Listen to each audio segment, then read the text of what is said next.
بسم الله الرحمن الرحیم. د مشال ټي وي قدرمنو کتونکو السلام علیکم. د پروګرام ملګری سره زه یم ستاسو ورور حمید الرحمن همدرد. په پروګرام ملګری کې نن ستاسو ملاقات یو داسې ملګری سره کول غواړم کوم چې د معروف شاعر او لیکوال سراج الدین سراج صاحب فرزند ارمان سراج دی. ارمان سراج د یو داسې چینار سراج صاحب د سوري لاندې لوی شوی دی کوم چې په ډېره لږه موده کې ګڼ شمېر شعري او نثري لیکونه کړي دي او د څلورو چاپ او د دریو ناچاپ کتابونو خالق دی. له دغه وجې ارمان سراج هم د پښتو ژبې او ادب سره بې کچه مینه لري. ارمان سراج خان تاسو ته په خپل پروګرام ملغلرې کې هرکلی وی. زه ستاسو او د مشال ټي وي ډېره زیاته مننه کوم. ارمان سراج خان زموږ د مشال ټي وي مینوالو ته به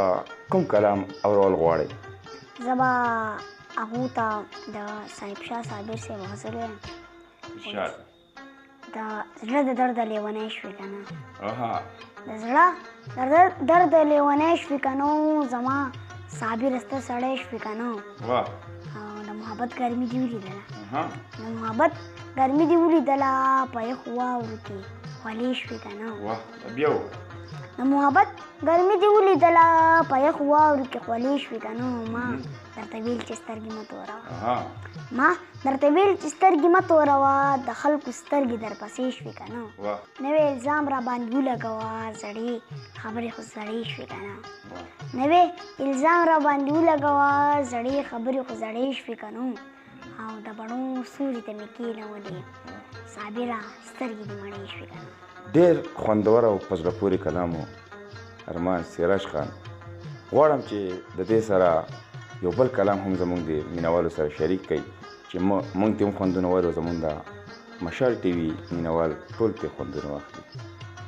زه به درته د خپل والد صاحب غزل ووایم چې که د لر او که د بر دي پښتانه ټول په خپلو کې په شر دي پښتانه، د دشمن د پاره ورور په ټوپک ولې څومره پوهه څومره نر دي پښتانه، د دشمن د پاره ورور په ټوپک ولې څومره پوهه څومره نر دي پښتانه، په ډوډۍ پسې د سیمو مسافر دي په شته کور کې در په در دي پښتانه، په ډوډۍ پسې د سیمو مسافر دي په شته کور کې در په در دي پښتانه، او د رایوند ښایست د دوی په سر قایم دی، د رایوند ښایست د دوی په سر قایم دی، د اسلام په روح خبر دي پښتانه، او د وطن په ننګ ولاړ دي لکه غرونه، د وطن په ننګ ولاړ دي لکه غرونه، خیر که ناز پکې نهر دي پښتانه، د وطن په ننګ ولاړ دي لکه غرونه، خیر که ناز پکې نهر دي پښتانه، او د تور سرو یو حق نه مني د سره، د تور سرو یو حق نه مني د سره، انکاري ترې سراسر دي پښتانه، او سراج سوال کړي د زړه سترګې بنا کړی خدایه نور خو برابر دي پښتانه. اوس به راته د حمزوي یوسفزي صاحب غزل ووایم چې ټپه هندو د غزل کافر دی،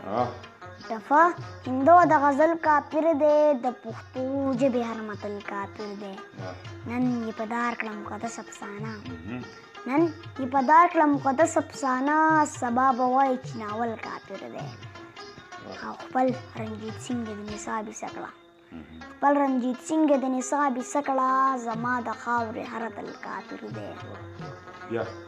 خپل رنجیت سنګ د نصاب ایسه کړه، زما د خاورې هر تل کافر دی، او زه دلیلونه د قرآن ورکوم، زه دلیلونه د قرآن ورکوم، او هغه وایي دا پاگل کافر دی، او ای حمزوي فتوې نه ځان وساته ستا را بیان خو مکمل کافر دی. قدرمنو دا و زموږ بچوړی زموږ کشر ارمان سراج خان. ارمان سراج خان د مشال ټي وي ملګری پروګرام ته د وخت راکولو مو یو جهان مننه. هیله لرم چې